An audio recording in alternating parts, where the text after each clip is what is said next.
हर महादेव। अध्याय 24 का भाग 6। त्रिपुंड की तीनों रेखाओं में से प्रत्येक के 9 देवता हैं जो सभी अंगों में स्थित हैं। मैं उनका परिचय देता हूँ, सावधान होकर सुने। हे मुनिवरों, प्रणव का प्रथम अक्षर आकार, ग्राहपत्य, अग्नि, पृथ्वी, धर्म, रजोगुण, ऋग्वेद, क्रियाशक्ति, प्रातः सवन और महादेव, ये त्रिपुंड की प्रथम रेखा के 9 देवता हैं। यह बात शिव दीक्षा परायण पुरुषों को अच्छी तरह समझ लेनी चाहिए।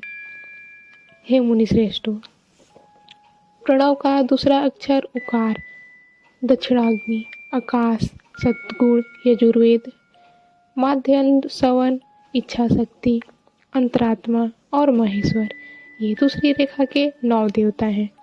ऐसा शिव दीक्षित लोगों को जानना चाहिए। हे मुनि श्रेष्ठों, प्रणव का तीसरा अक्षर मकार, आह्वनीय, अग्नि, परमात्मा, तमोगुण, दुलोक, ज्ञान शक्ति, सामवेद, तृतीय सवन और शिव, ये तीसरी रेखा के 9 देवता हैं।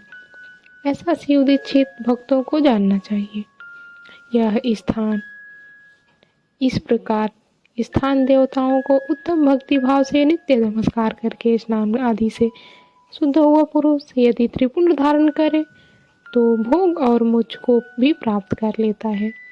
हे मुनीश्वरों, ये संपूर्ण अंगों में स्थान देवता बताए गए हैं। अब उनसे संबंधित स्थान बताता हूँ, भक्ति पूर्वक सुनिए। 32, 16, 8 या 5 स्थानों में मनुष्य त्रिपुंड का न्यास करे। मस्तक, ललाट, दोनों कान, दोनों नेत्र, दोनों नासिका, मुख, कंठ, दोनों हाथ, दोनों कोहनी, दोनों कलाई, हृदय, दोनों पार्श्व भाग, नाभि, दोनों अंडकोश, दोनों उरु, दोनों गुल्फ, दोनों घुटने, दोनों पिंडली और दोनों पैर, ये 32 उत्तम स्थान हैं। इनमें क्रमशः अग्नि, जल, पृथ्वी, वायु, 10 दिक् प्रदेश, 10 दिक्पाल और 8 वंशुओं का निवास है। धरा अर्थात धर, ध्रुव, सोम, आप, अनिल, अनल, प्रत्युष और प्रभास, ये 8 वसु कहे गए हैं। इन सब का नाम मात्र लेकर इनके स्थानों में विद्वान पुरुष त्रिपुंड धारण करें या एकाग्रचित होकर 16 स्थानों में ही त्रिपुंड धारण करें। मस्तक, ललाट, कंठ, दोनों कंधों, दोनों भुजाओं, दोनों कोहनियों और दोनों कलाइयों में, हृदय में, नाभि में, दोनों पसलियों में और पृष्ठभाग में त्रिपुंड लगाकर वहाँ दोनों अश्विनी कुमारों शिव, शक्ति, रुद्र, ईश और नारद का और वामा आदि 9 शक्तियों का पूजन करें। यह सब मिलकर 16 देवता हैं। अश्विनी कुमार युगल कहे गए हैं, नासत्य और दस्त्र या मस्तक, केश, दोनों कान, मुख, दोनों भुज, हृदय, नाभि, दोनों उरु, दोनों जान, दोनों पैर और पृष्ठभाग, इन 16 स्थानों में 16 त्रिपुंड का न्यास करें। मस्तक पर शिव, केशों में चंद्रमा, दोनों कानों में रुद्र और बाह्य मुख में विघ्नराज गणेश, दोनों भुजाओं में विष्णु और लक्ष्मी, हृदय में शंभु, नाभि में प्रजापति, दोनों उरुओं में नाग और नाग कन्याएं, दोनों घुटनों में ऋषि कन्याएं, दोनों पैरों में समुद्र और विशाल पृष्ठभाग में संपूर्ण तीर्थ देवता रूप से विराजमान है। इस प्रकार 16 स्थानों का परिचय दिया गया है। अब 8 स्थान बताए जा रहे हैं।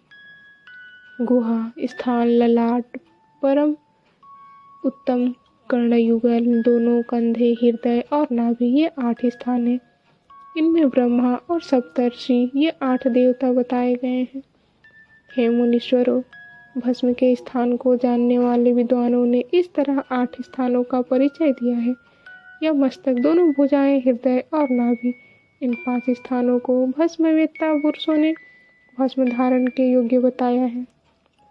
यथा संभव देश काल आदि की अपेक्षा रखते हुए उद्धूलन को अभिमंत्रित करना, जल में मिलाना आदि कार्य करें। यदि उद्धूलन में भी असमर्थ हो तो त्रिपुंड आदि लगाएं। त्रिनेत्रधारी, तीनों गुणों के आधार और तीनों देवताओं के जनक भगवान शिव का स्मरण करते हुए नमः शिवाय कहकर ललाट में त्रिपुंड लगाएं। ईशाम्भयाम नमः ऐसा कहकर दोनों पार्श्व भागों में त्रिपुंड धारण करें। बीजाम्भयाम नमः यह बोलकर दोनों प्रकोष्ठों में भस्म लगाएं। प्रीतम्भया नमः कहकर नीचे अंगों में और उमेशम्भया नमः कहकर ऊपर के अंगों में तथा भीमाय नमः कहकर पीठ में और सिर के पिछले भाग में त्रिपुंड लगाने चाहिए। हर हर महादेव।